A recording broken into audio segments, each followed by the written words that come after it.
नमस्कार दोस्तों, आज की क्लास में आपका स्वागत है।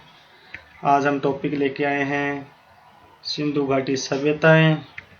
सिंधु घाटी सभ्यता के बारे में हम देखा जाए तो यह प्रारंभ में इस सभ्यता के सभी स्थल सिंधु घाटी या इसके सहायक नदियों के किनारे खोजे गए, जिसके कारण पुरातत्व विभाग के तत्कालीन निर्देशक जॉन मार्शल ने इसका नाम सिंधु घाटी सभ्यता रखा। सिंधु घाटी सभ्यता के अंदर उसके बाद सबसे पहला खोजा गया स्थल हड़प्पा है, जिसके कारण इसे हड़प्पा सभ्यता भी कहा जाता है। हड़प्पा सभ्यता का सबसे पहले अवशेष 1826 में चार्ल्स मेसन ने देखे थे, लेकिन सर्वप्रथम उसका उत्खनन 1921 में दयाराम साहनी ने किया था।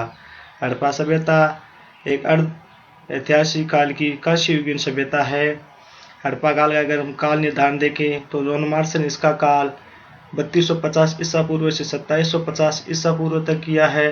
रेडियो कार्बन जिसे C14 कहते हैं, इसके अनुसार 2300 ईसा पूर्व से 1750 ईसा पूर्व तक है, और व्हेलन ने इसका काल 2500 ईसा पूर्व से 1500 ईसा पूर्व तक ही बताए हैं। इसके बाद हम देखते हैं कि यार ये सिंधु घाटी सभ्यता के लोग कहाँ से आए, तो राकल दास बनर्जी ने इसको द्रविड़ बताया। डॉक्टर लक्ष्मण स्वरूप और रामचंद्र ने आर्य बताए। गार्डन चाइल्ड और व्हेलन ने सुमेरियन बताए। फेयर स्विस कहते हैं कि ग्रामीण संस्कृति के लोग थे, लेकिन अम्लान घोष करते हैं कि सोती संस्कृति के लोग थे।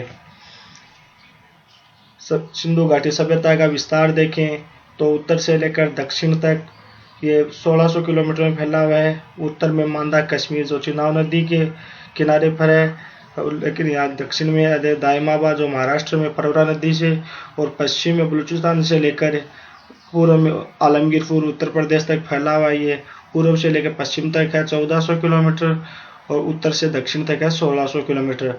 उसका कुल क्षेत्रफल है 15 लाख वर्ग किलोमीटर। सिंधु घाटी सभ्यता में इसमें सबसे प्रमुख दो स्थल है, एक का नाम हड़प्पा है और दूसरा का नाम है मोहनजोदड़ो। हड़प्पा जो स्थल खोजा गया उसके कारण उसका नाम हड़प्पा सभ्यता भी पड़ा है। इसकी खोज 1921 में दयाराम साहनी ने की। ये पाकिस्तान के पंजाब प्रांत में है, और यहाँ पर रावी नदी है। और अगर मोहनजोदड़ो की बात करें तो मोहनजोदड़ो की खोज 1922 में राकल दास बनर्जी ने की थी। यह सिंधु नदी के किनारे सिंध प्रांत पाकिस्तान के अंदर है। सिंधु घाटी सभ्यता के प्रमुख स्थल में हड़प्पा जो पाकिस्तान के पंजाब प्रांत से है, मोहनजोदड़ो सिंध प्रांत पाकिस्तान से, लोथल जो गुजरात से है भारत के अंदर, कालीबंगा है तो राजस्थान के हनुमानगढ़ जिले के घग्गर नदी के किनारे पर है, बनमाली हरियाणा के हिसार जिले में, आलमगीरपुर उत्तर प्रदेश के मेरठ जिले में, सुटका गेंडोर पाकिस्तान के बलूचिस्तान में, कोरदीजी चहुंदड़ो आदि पाकिस्तान के अंदर है, और सुरकोदड़ा जो गुजरात के कच्छ क्षेत्र में है। इसके अलावा भी भारत में अनेक स्थल है, जिसमें सर्वाधिक स्थल हमको गुजरात में मिले, जिसमें लोथल, सुरकोटड़ा, रंगपुर, रोजी, मालवद, देसूल, धोलावीरा, प्रभातपटन, भगतराम। इसी प्रकार हरियाणा के अंदर भी कुछ स्थल खोजे गए, जिसमें राखी गढ़ी, बनावली या जिसे बनवाली को भी कहते हैं, कुनाल, मितातल आदि प्रमुख है। पंजाब के अंदर रोपड़, बाड़ा, संगोल, महाराष्ट्र के अंदर है जो सिंधु घाटी सभ्यता का दक्षिणी सिरा है, दाइमाबाद। राजस्थान की बात करें तो राजस्थान में कालीबंगा जो स्वतंत्रता के बाद खोजा हुआ दूसरा स्थल है। पहला रोपड़ खोजा गया था, और रोपड़ के बाद कालीबंगा खोजा गया था। ये कालीबंगा राजस्थान के हनुमानगढ़ जिले में है। यहाँ पर काले रंग की चूड़ियों मिलने का इसको कालीबंगा नाम रखा है। काली यानी काले और बंगा यानी कंगन है। काले रंग के कंगन मिलने के कारण यहाँ कालीबंगा रखा है। यह सरस्वती या घग्गर नदी के किनारे है। फिर है आहाड़, बेराट, गणेश्वर और बालाथल उदयपुर। जम्मू कश्मीर की बात करें तो यहाँ पर है मांडा जो उत्तरी सिरा है, और उत्तर प्रदेश में है आलमगीरपुर जो इसका पूर्वी सिरा है। हड़प्पा सभ्यता में हड़प्पा का जब खोज हुई तो अनेक यहाँ पर स्थल मिले, जिसमें हड़प्पा के अंदर विशाल अन्नागार, तांबे गालने की 16 भट्टियाँ मिली हैं, और एक 37 कब्रों वाला कब्रिस्तान मिला है, जिसे 837 की संज्ञा दी गई है। लकड़ी की 100 पेटियाँ मिले जो लकड़ी किसो पेटियां बनी थी वो देवदार वृक्ष की बनी हुई थी। यहाँ जो मजदूरों के रहने के लिए श्रमिक आवास बने हुए हैं। श्रृंगार पेटियां मिली हैं। पत्थर की बनी नर्तकी की मूर्ति जिसे नटराज की मूर्ति भी कहा जाता है, एक काले पत्थर की मिली है। स्वास्तिक चिन्ह वाली मोहर, कुछ यहाँ पर एक प्रकार की मोहर में जिसमें कुछ मोहर मिली है जो स्वास्तिक चिन्ह वाली है। और सर्वाधिक मोहर जो लेख युक्त मोहर हड़प्पा से मिली है। 6 लड़ियों का हार मिला है। तांबे की बनी मानव की मूर्ति मिली है। कांस्य का दर्पण मिला है। यहाँ से तांबे की स्केल मिली है। पीतल से बनी इक्का गाड़ी मिली है। और यहाँ से हड़प्पा से जो हड़प्पा के अंदर अन्न कूटने के बड़े बड़े चबूतरे भी मिले हैं, जिससे पता लगा कि एक साथ यहाँ पर अन्न या अनाज कूटा जाता था या अनाज निकाला जाता था। आप जिन चित्र के माध्यम से देख रहे हो यह कुछ मोहरें हैं, जिसमें कुछ ऊपर स्वास्तिक चिन्ह वाली मोहर है, उसमें किसी योगी या किसी नर्तकी का जो चिन्ह है कुछ मोहर बनी है, जिसमें पता लगता है कुछ ना कुछ प्रदर्शित होता है। ये लेख युक्त मोहरें है। फिर बात करते हैं मोहनजोदड़ो की, जिसे मर्तकों का टीला भी कहा जाता है। यहाँ से सबसे बड़ा स्नानघर मिला है जो 108 बाई 180 फीट में फैला हुआ है। यहाँ से विशाल अन्नागार भी मिले हैं। कांस्य से बनी नर्तकी की मूर्ति मिली है।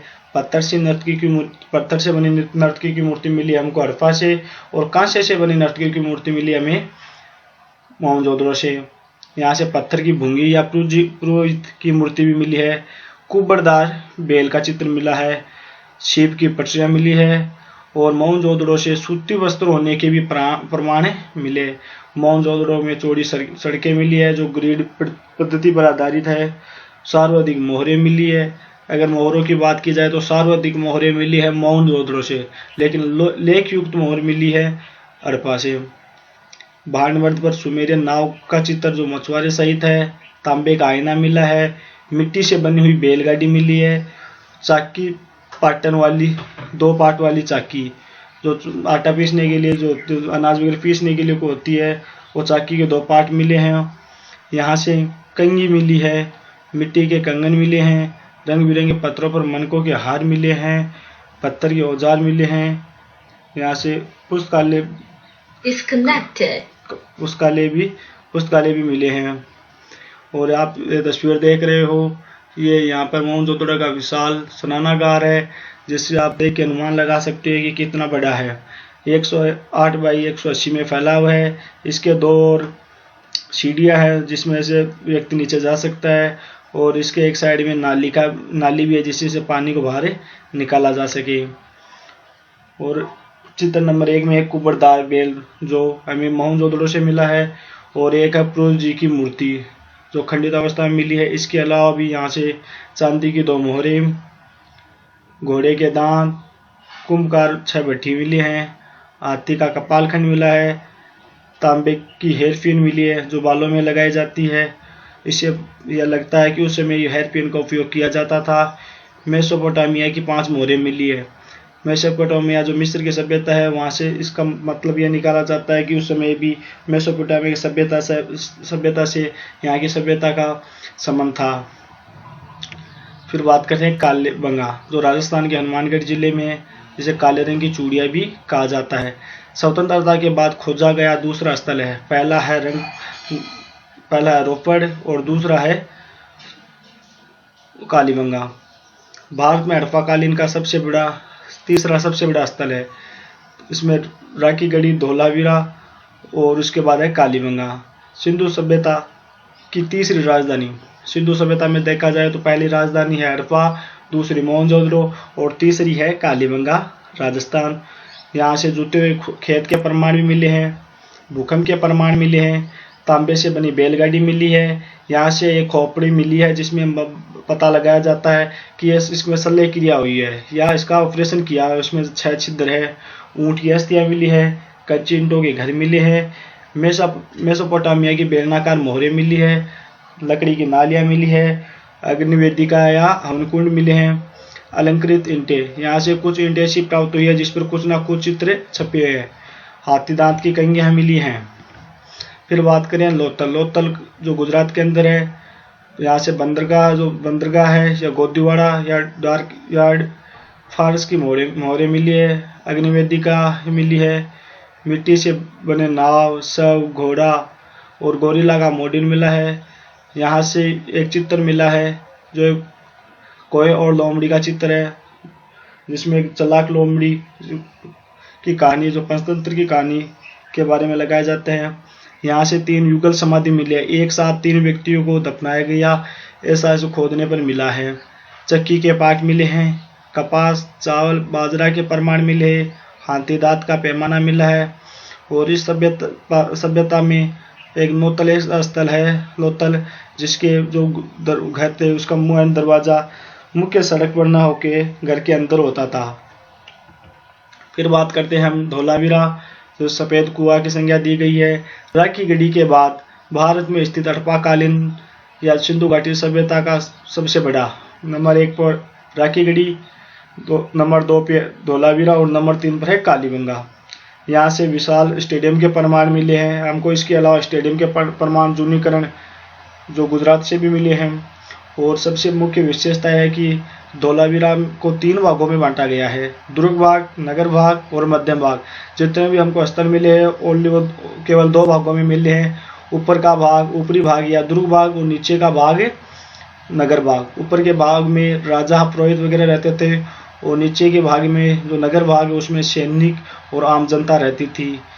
धोलावीरा से में सिंचाई के प्रमाण के 6 तालाब मिले हैं, पॉलिशदार पाषाण के 6 टुकड़े मिले हैं, साइन वॉल या नेम प्लेट, जिससे हमें लगाया जाता है कि उस समय की लिपि का भी ज्ञान था, कुछ घरों के पास मिले हैं।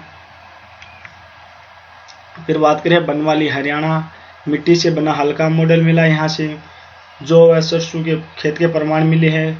कुछ अग्निवेदी का हवन कुंड मिले हैं, कच्ची ईंटों के मकान मिले हैं। कच्ची ईंटों के मकान की बात करें तो हमको कालीबंगा से भी मिले थे। और एक यहाँ पर ऐसा भवन मिला है जिसका अनुमान लगा सकते हैं कि ये उस समय मंदिर था। लेकिन सिंधु घाटी सभ्यता की बात करें तो सिंधु घाटी सभ्यता में मंदिर का कहीं भी जिक्र नहीं हुआ है, किसी प्रकार का कोई मंदिर नहीं मिला है। फिर है आलमगीरपुर उत्तर प्रदेश, यहाँ से बेलना का रोटी बेलने की चौकियाँ मिली है और कपास के प्रमाण मिले हैं। सुरकोटड़ा गुजरात, जहाँ से तराजू के पलड़े मिले हैं और घोड़े की अस्थियाँ मिली है। अब बात करते हैं सिंधु घाटी सभ्यता के पतन के कारण। अनेक इतिहासकारों ने अनेक बात कही है, जिसमें सबसे पहले फेयर सर्विस कहते हैं कि वनों का कटाव हो गया या संसाधन में कमी या परिस्थिति असंतुलन पतन का कारण था। लेकिन मार्टिन व्हीलर कहते हैं कि हड़प्पा सभ्यता का आकस्मिक अंत हुआ है, या इसमें अनुमान लगाया जाता है कि उस समय कोई महामारी पनपी थी जिसके कारण इसका अंत हुआ है। जॉन मार्शल कहते हैं कि सभ्यता का पतन का कारण भूकंप है। और एल स्टाइन कहते हैं कि जलवायु परिवर्तन के कारण नष्ट हुई है। और गोल्डस्टाइन और व्हीलर कहते हैं सिंधु सभ्यता विदेशी आक्रमण से नष्ट हुई है, कि यहाँ पर जो पूर्वी या पश्चिमी जो आपस में जो आक्रांता है उसने युद्ध किया, जिसके कारण यह सभ्यता का पतन हुआ है।